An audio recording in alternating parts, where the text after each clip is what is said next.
Minnesota emasculated Northwestern State in a FBS on FCS, or more so Big Ten on FCS day of violence for the Gophers. They scored 59 points in the first half en route to a 66 to nothing shutout.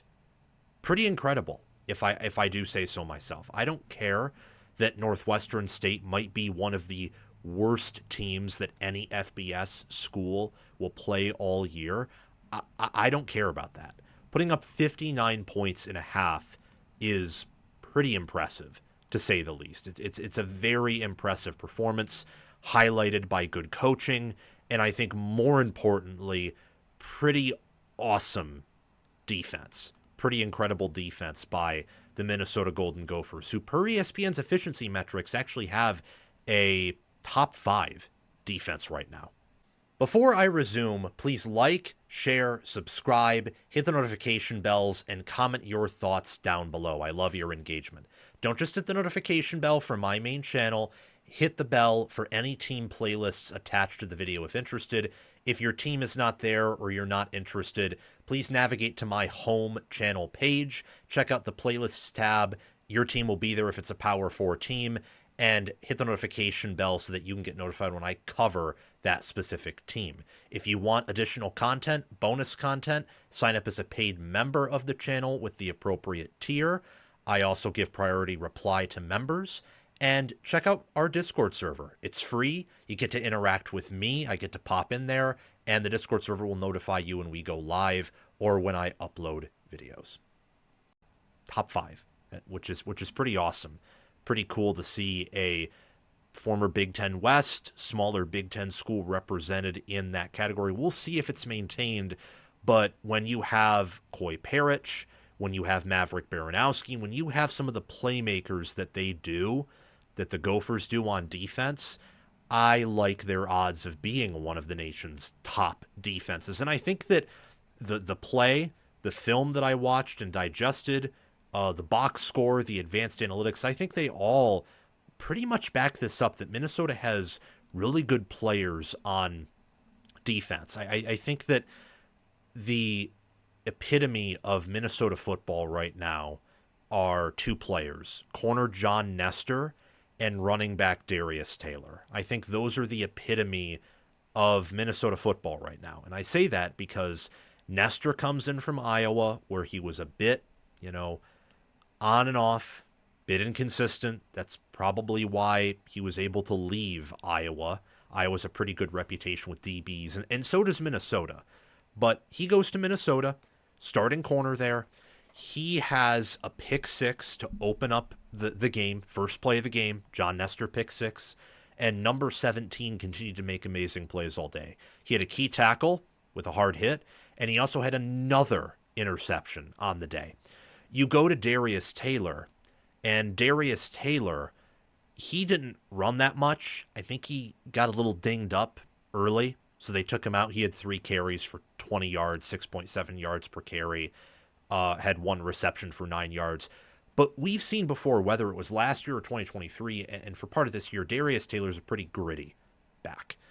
Darius Taylor, unlike Mohamed Ibrahim, and Mohamed Ibrahim was very gritty as well, one of the better running backs in college football when he was at Minnesota.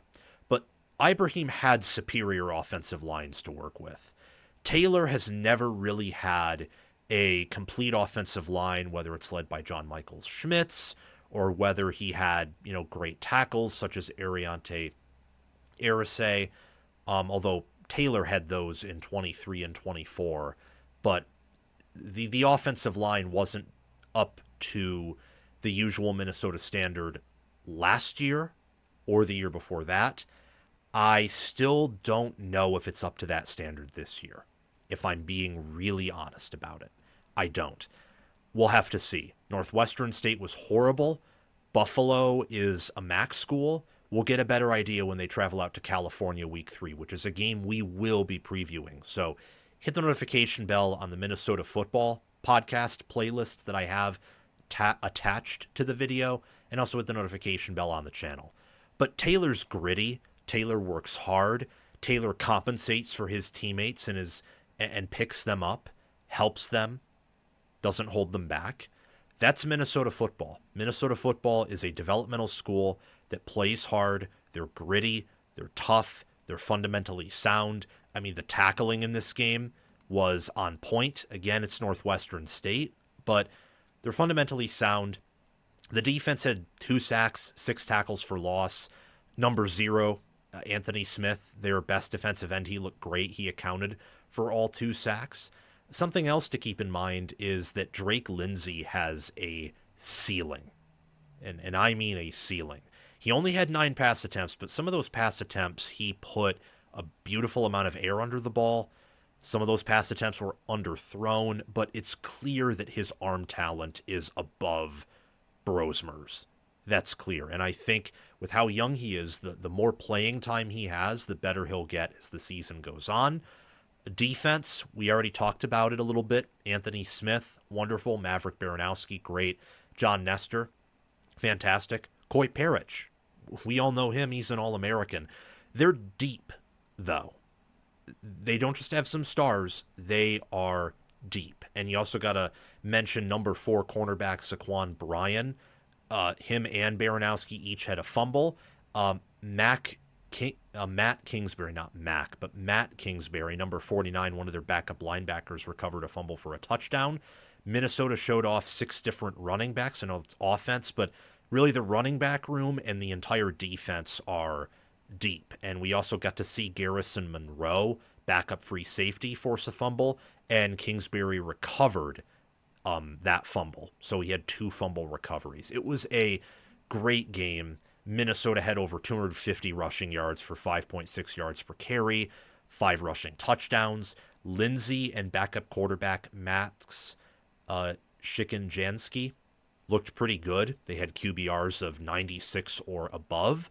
I will say that if there was one thing that concerned me about this game, it is the fact that Minnesota may have the deepest running back room in college football, and they didn't quite have a lot of big runs or run for this electric dominant performance on the ground against Northwestern State. I mean, Northwestern State had a sack and 4 tackles for loss, and Minnesota struggled to run there a bit against Buffalo. So if there is one negative to take away from that performance, I do think it could be the offensive line, but we'll have to see. They ran for over 5 yards per carry. The running backs looked good. They had moments where they looked great in pass protection and run blocking, and ultimately they got a ton of playing time for their backups.